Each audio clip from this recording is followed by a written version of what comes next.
Assalamu alaikum students, hope you all are well and doing great. Welcome in Afnab Academy. Today we are going to discuss chapter 10. The topic of this chapter is acid, bases and salts. In this chapter first of all we are going to discuss the characteristic of acids and bases. Acids क्या हैं? Acids have sour taste. For example unripe यानी जो कच्चे फल हैं, जैसे citrus fruit, lemon है और orange है, माल्टा है, कोई भी सिट्रस फ्रूट है which has sour taste, they contain acid. Acid turns blue litmus red. Acid के अंदर जो है litmus paper change its colour into red. Red ही रहेगा और अगर ब्लू होगा तो it will change into red. They are corrosive in concentrated form. Concentrated form में जो है ये कोरेसिव इन नेचर है, स्किन को बर्न कर देते हैं. They are aqueous solution, conduct electric current. Acid की ये 4 फिजिकल प्रॉपर्टीज भी कह सकते हैं इनको आप. They have sour taste, they turn blue litmus red, they are corrosive in concentrated form and their aqueous solution is good conductor of electric current. Bases क्या है? Acid sour taste है, bases have bitter taste and feel slippery. For example soap contain bases. Bases से ही soap बनते हैं. So जो base है इसको जब अगर आपने हाथ से छुएंगे तो वो स्लिपरी टच देगा. For example soap is slippery to touch. तो सोप किससे बनता है? बेस से ही बनता है. They turn red litmus blue. ये याद रखें, बी से बेस और बी से ब्लू. बेस के अंदर जो लिटमस पेपर है उसका कलर ब्लू होगा. रेड है तो it will change into blue और अगर ब्लू डालेंगे तो it remain blue. They are non corrosive except only जो कंसंट्रेटेड होती हैं बेसिस, जैसे sodium hydroxide, potassium hydroxide, they are coercive.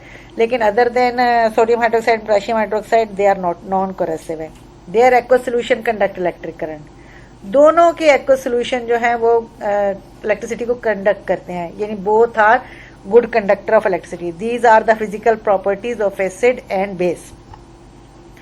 The different concepts of acid and base. There are 3 different concepts. Arrhenius है, Bronsted Lowry है और Lewis concept है. In today lecture we are going to discuss Arrhenius concept and Bronsted Lowry. Lewis को हम next lecture में discuss करेंगे.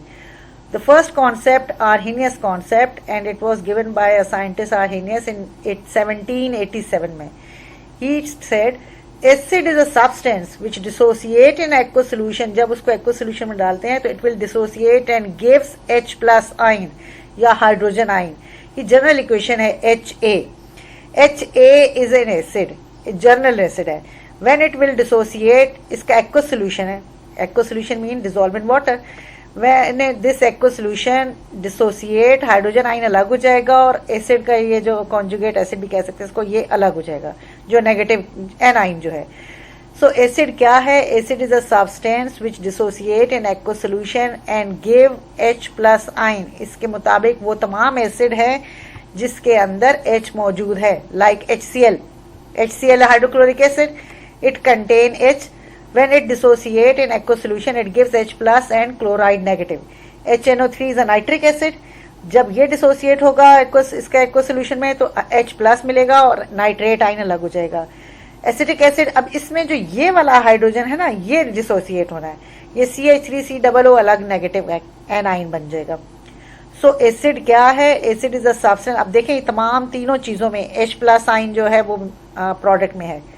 So acid is a substance which dissociate in aqueous solution and give H plus ion और hydrogen ion. Acid क्या है? Arrhenius के मुताबिक acid is a substance which gives hydrogen ion in aqueous solution. और aqueous solution भी शर्त है और hydrogen ion भी शर्त है कि aqueous solution में जब ये dissociate होगा तो it will gives H plus ion. According to Arrhenius, what is base? Base is a substance which dissociate in aqueous solution to give hydroxide ion. Acid वो है जो H plus देगा और base वो है जो OH minus देगा. This is the general equation for base. BOH, कोई भी B की जगह कुछ भी हो सकता है, sodium, potassium, ammonium.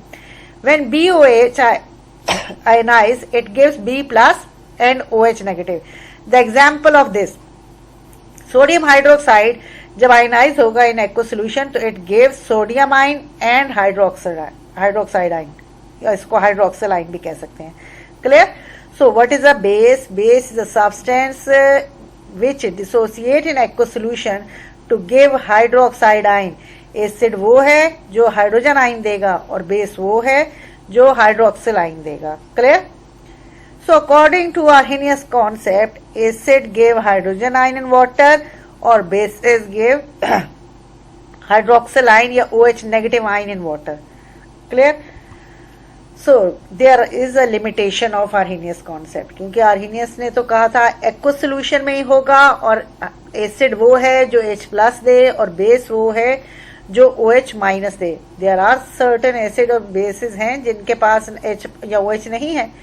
This concept is applicable only in aqueous medium, क्योंकि उसने दोनों केसेस में कहा कि they dissociate in an aqueous solution, यानी पानी का होना, एक्वस सोल्यूशन का होना जरूरी है aqueous medium, and does not explain the nature of acid and base in non aqueous. उसने नॉन एक्वस की बात, अगर वो नॉन एक्वस में तो फिर वो कैसे एसिड और बेस होगा। So this is the first limitation of Arrhenius concept, ये सिर्फ लिमिटेड है अप टू एक्वस सोल्यूशन तक। Second, according to this concept acid and bases are only those compounds जिनके पास H+ या OH नेगेटिव है। जिनके पास H+ और OH नेगेटिव नहीं है, इस तरह के एसिड और बेस को आर्हेनियस एक्सप्लेन नहीं कर पाया। So according to this concept, acid and base are only those compounds which contain hydrogen ion and hydroxyl ion respectively. It can't explain the nature of the compound like carbon dioxide, ammonia, etc., which are acid and base respectively. Carbon dioxide is acidic और ammonia is base. अब ammonia के पास तो hydrogen है, according to Arrhenius तो इसके पास तो OH है ही, ये कैसे बेस हो गया? कार्बन डाइऑक्साइड के पास H नहीं है, ये कैसे एसिड हो गया? So these are the limitation of Arrhenius concept and this is very very important for short question. Okay, after this, जाहिर है इसमें लिमिटेशन थी, बहुत से ऐसे कंपाउंड्स है जिनको आर्हेनियस एक्सप्लेन नहीं कर पाया. So there is another scientist came, Bronsted-Lowry. He said in 1923 the Danish chemist Bronsted and the English chemist Lowry independently presented their theories of acid and bases on the basis of proton transfer. अब इन्होंने किस base पे कहा? इन्होंने कहा कि an acid is a substance, molecule और ion that can donate a proton to another substance. Acid वो है जो प्रोटॉन डोनेट करेगा किसी दूसरे सब्सटेंस को. ज़रा डोनेट करेगा, कोई लेने वाला होगा तो उसे डोनेट करेगा ना, हवा में तो नहीं फेंकना उसने. An acid is a substance that can donate a proton to another substance and base is a substance that can accept a proton from another substance. एक ने डोनेट किया, एक ने एक्सेप्ट किया. जिसने डोनेट किया दैट इज एसिड और जिसने एक्सेप्ट किया that is base. So according to Bronsted-Lowry, an acid is a substance which is a proton donor and base is a substance which is a proton acceptor. और proton क्या है? H+ ही है. यहाँ पर कुछ एसिड जो है वो आर्हेनियस की तरह से हो गया. H+ मीन्स, इसको प्रोटॉन इसलिए कहते हैं because hydrogen contain only 1 electron and 1 proton. When it carry positive charge, इसका मतलब है इसका इलेक्ट्रॉन तो इसके पास नहीं है. What left in its nucleus? Only a single proton. That is why H+ is known as a proton. Okay.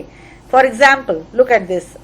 When hydrochloric acid react with ammonia, this HCl donate hydrogen to ammonia. तो HCl जो है, this is an acid because it is donating a proton. और जो ammonia है it is accepting a proton, so that is why it is a base. Ammonia से ammonium बन गया by gaining a proton और HCl से chloride ion बन गया. Similarly when HCl dissolve in water, HCl act as an acid and water as a base. ये तो एक एग्जांपल थी when HCl react with ammonia. यहाँ पर HCl एसिड है और अमोनिया बेस है. अमोनिया ने प्रोटॉन एक्सेप्ट किया और HCl ने इलेक्ट्रॉन डोनेट किया. Another example, when HCl dissolve in water, this H give by hydrochloric acid ने ये H दिया, प्रोटॉन दिया और वाटर ने ये प्रोटॉन लिया. तो water is a base and hydrochloric acid is an acid because it's a proton donor and it is a proton acceptor. अब इसमें एक और चीज देखें, जिसने प्रोटॉन दिया ये पहले एसिड था. After donating a proton it will be change into a conjugate base. Acid will be changed into conjugate base and base will change into conjugate acid. Is it clear? आप ऊपर वाले example में भी देख लें, ये HCl जो है ये एसिड है और ये जो क्लोराइड आयन है this is a conjugate base. ammonia is an acid and ammonium is a ammonia is a base and ammonium is a conjugate acid. So a conjugate acid is a species formed by accepting a proton by a base. Clear? और conjugate base conjugate acid बना base से और base बना acid से. जो पहले acid था वो change, जैसे HCl acid था, it will be changed into conjugate base, और ammonia base थी, it will be changed into conjugate acid. In the next example again, HCl acid है, it will be changed into conjugate base, and water was a base and changed into conjugate acid. A conjugate base is a species which is formed by donating, base वो है by donating a proton by an acid. Acid ने दिया और base ने लिया. Clear? So Bronsted-Lowry के हिसाब से acid is a proton donor and base is a proton acceptor. Acid जो है after donating a proton change into conjugate base, and base after accepting a proton change into conjugate acid. Thus, a conjugate acid-base pair differs from one another only by a single proton. Similarly, जब पहले वो acid था, by donating it will be changed into conjugate base, और जो base थी by accepting a proton it will be changed into conjugate acid. So according to Bronsted-Lowry concept, an acid and base always work together. एक donor है तो दूसरा acceptor है, उसने donate करना है तो कोई accept करने वाला होगा तो तभी होगा. They always work together. So as a transfer of proton from one species to another. That means a substance can act as an acid or a proton donor only when another species is present which is going to accept a proton. Clear? So here look at the example. Acetic acid, when it donate a proton, water will accept this proton. यहाँ पर acetic acid जो है ये acid है, it will be changed into conjugate base acetatine, or water by accepting a proton it will be changed into conjugate acid. So hence a substance can act as there are certain substances which can act as a acid as well as a base. अगर उसके पास कोई, इसकी example है water. In the above example water act as an acid, base, क्योंकि इसके साथ acid मौजूद था तो water यहाँ पर as a base react करेगी. But in this example, when water react with ammonia, ammonia is a base and water behave like a acid. So there are certain substances which can behave as well as acid as well as base. It depends upon the other species. When water react with acid, it will behave like a base, and water react with base, it will behave like an acid. It depending upon the nature of the other substance. For example, when water acts as a base when it reacts with HCl, and as stated above, and it will behave as an acid when it react with ammonia. Clear? यहाँ पर क्या होगा कि water जो है वो proton donate करेगा और अमोनिया प्रोटॉन को एक्सेप्ट करेगी. Ammonia will be change into ammonium ion and water will be change into hydroxyl ion या hydroxide ion. Such a substance that can behave as an acid as well as a base, they are known as amphoteric. Clear? तो हमने true concept कर लिया आज.